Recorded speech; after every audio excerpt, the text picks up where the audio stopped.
అదరగొట్టే కారం రంగు రుచి ఆచి కారం పొడి. చెవెళ్ళ బస్సు ప్రమాద ఘటనలో ఇప్పటికే 19 మంది మృతి చెందారు. చెవెళ్ళ ప్రభుత్వ ఆసుపత్రిలో పోస్ట్మార్టం ప్రక్రియ కొనసాగుతుంది. ఇప్పటికే కొన్ని మృతదేహాలకు పోస్ట్మార్టం ప్రక్రియ పూర్తయింది. అసలు ఎలా జరుగుతుందన్న అంశాలు తెలుసుకుందాం. ప్రస్తుతం తెలంగాణ వైద్య విధాన పరిషత్ కమిషనర్ అజయ్ కుమార్ గారు ఒకసారి మాట్లాడి తెలుసుకుందాం. సార్, ఎట్లా జరుగుతుంది? ఎన్ని బాడీస్కి ఇప్పటి వరకు పోస్ట్మార్టం పూర్తయింది? ఇప్పుడు టోటల్ డెడ్ బాడీస్ మన గవర్నమెంట్ హాస్పిటల్ చేవేళ్ళకి తీసుకొచ్చినాయి. 19 బాడీస్ తీసుకొచ్చారు. దాంట్లో 18 కంప్లీట్ అయినాయి. ఒకటి అన్ఐడెంటిఫైడ్ ఉంది కాబట్టి పోలీస్ వాళ్ళు ఐడెంటిఫై చేసిన తర్వాత వాళ్ళు రిక్వెషన్ ఇస్తే ఇమీడియట్గా చేయడానికి స్టాఫ్ రెడీగా ఉన్నారు.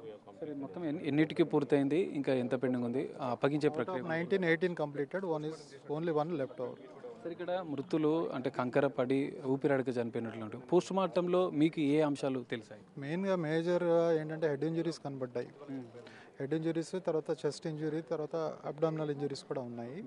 సో మెయిన్గా ఏంటంటే బ్లీడింగ్, ఎక్సెసివ్ బ్లీడ్ అవ్వడం వల్ల చనిపోయినాయి.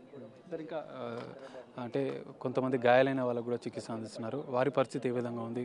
మీకు గాయాలు అంటే మన దగ్గర ఇక్కడ ఈ ఇన్సిడెంట్ అయిన తర్వాత గవర్నమెంట్ హాస్పిటల్కి very minimal people have come. అదే వచ్చిన వాళ్ళందరినీ ఇక్కడ ట్రీట్ చేస్తూ, అయితే నేను వచ్చే టైంకి ఒక 3 పేషెంట్స్ మాత్రమే ఉన్నారు ఈ హాస్పిటల్లో. మిగతా వాళ్ళందరూ ఒక 14 మంది పట్నం మహేందర్ రెడ్డి హాస్పిటల్లో ఉన్నారు. ఒక 2 లలిత హాస్పిటల్, ఒక 10 members Vikarabad government medical college related హాస్పిటల్కి షిఫ్ట్ చేయడం జరిగింది. పట్నం మహేందర్ రెడ్డి హాస్పిటల్ ఉన్న ఓన్లీ ఒక లేడీకి పీవిక్ ఇంజరీ ఉంది పెల్విస్లో. అది అవసరం అనుకుంటే నిమ్స్కి షిఫ్ట్ చేయమని చెప్పి కూడా గవర్నమెంట్ నుంచి గౌరవనీయులు మన హెల్త్ మినిస్టర్ గారు మాకు డైరెక్షన్స్ ఇవ్వడం జరిగింది. రిక్వైర్డ్ అని అనిపిస్తే మాత్రం అక్కడ షిఫ్ట్ చేసేస్తాం. Thank you.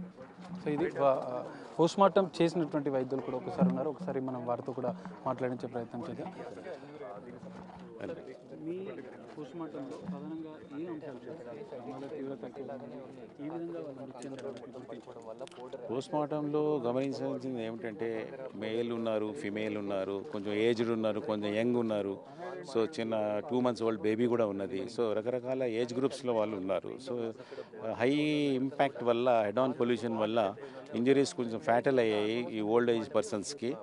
తర్వాత ఫ్యాటల్ ఇంజరీస్ అంటే తలకి దెబ్బ తాగటము, లేకపోతే ఫ్రాక్చర్స్ అయిపోవడము, దీనివల్ల మేజర్ ఇంజరీస్ అయిపోయి సివియర్ బ్లీడింగ్ అయ్యి కాజ్ ఆఫ్ డెత్ ఉంటుంది హెమరేజ్ వల్ల.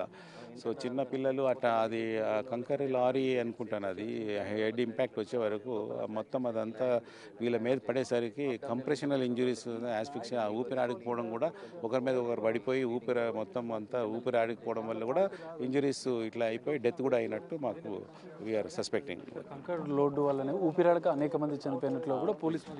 అవునండి, అదే ఉంది. ఎందుకంటే అది లోడ్ ఏదైతే చెస్ట్ మీద పడినప్పుడు ఒక్కసారి కంప్రెషన్కి లోన్ అయిపోయి ఊపిరి తీసుకోవడానికి చాలా కష్టం అవుతుంది. సో ఆ విధంగా యాస్ఫిక్సియాకి వెళ్ళిపోయి డెత్ కూడా కావచ్చు. ఇంతమంది ఫోరెన్సిక్ వైద్యుల బృందం పోస్ట్మార్టంలో ఇప్పుడు చేవెళ్ళ, తర్వాత ఉస్మానియా నుంచి, తర్వాత వికారాబాద్ నుంచి, తర్వాత తాండూరు నుంచి ఇన్ని టీమ్స్ వచ్చాయండి. Thank you. పోస్ట్మార్టం ప్రక్రియ ఇప్పటికే 18 మందికి పూర్తయింది. ఇంకా ఒకరికి పోస్ట్మార్టం చేయాల్సి ఉంది. ప్రధానంగా కంకర లోడ్డు పడడంతో భారీగా హెడ్ ఇంజరీస్ వల్లనే ఇటు ప్రమాద తీవ్రత పెరిగింది. ఎక్కువ మంది మృతి చెందడానికి కూడా అదే కారణం అంటూ కూడా ఫోరెన్సిక్ వైద్యులు చెప్తున్న పరిస్థితి. కెమెరామెన్ వేణుతో కలిసి సాగర్, బిగ్ టీవీ, చేవెళ్ళ నుండి.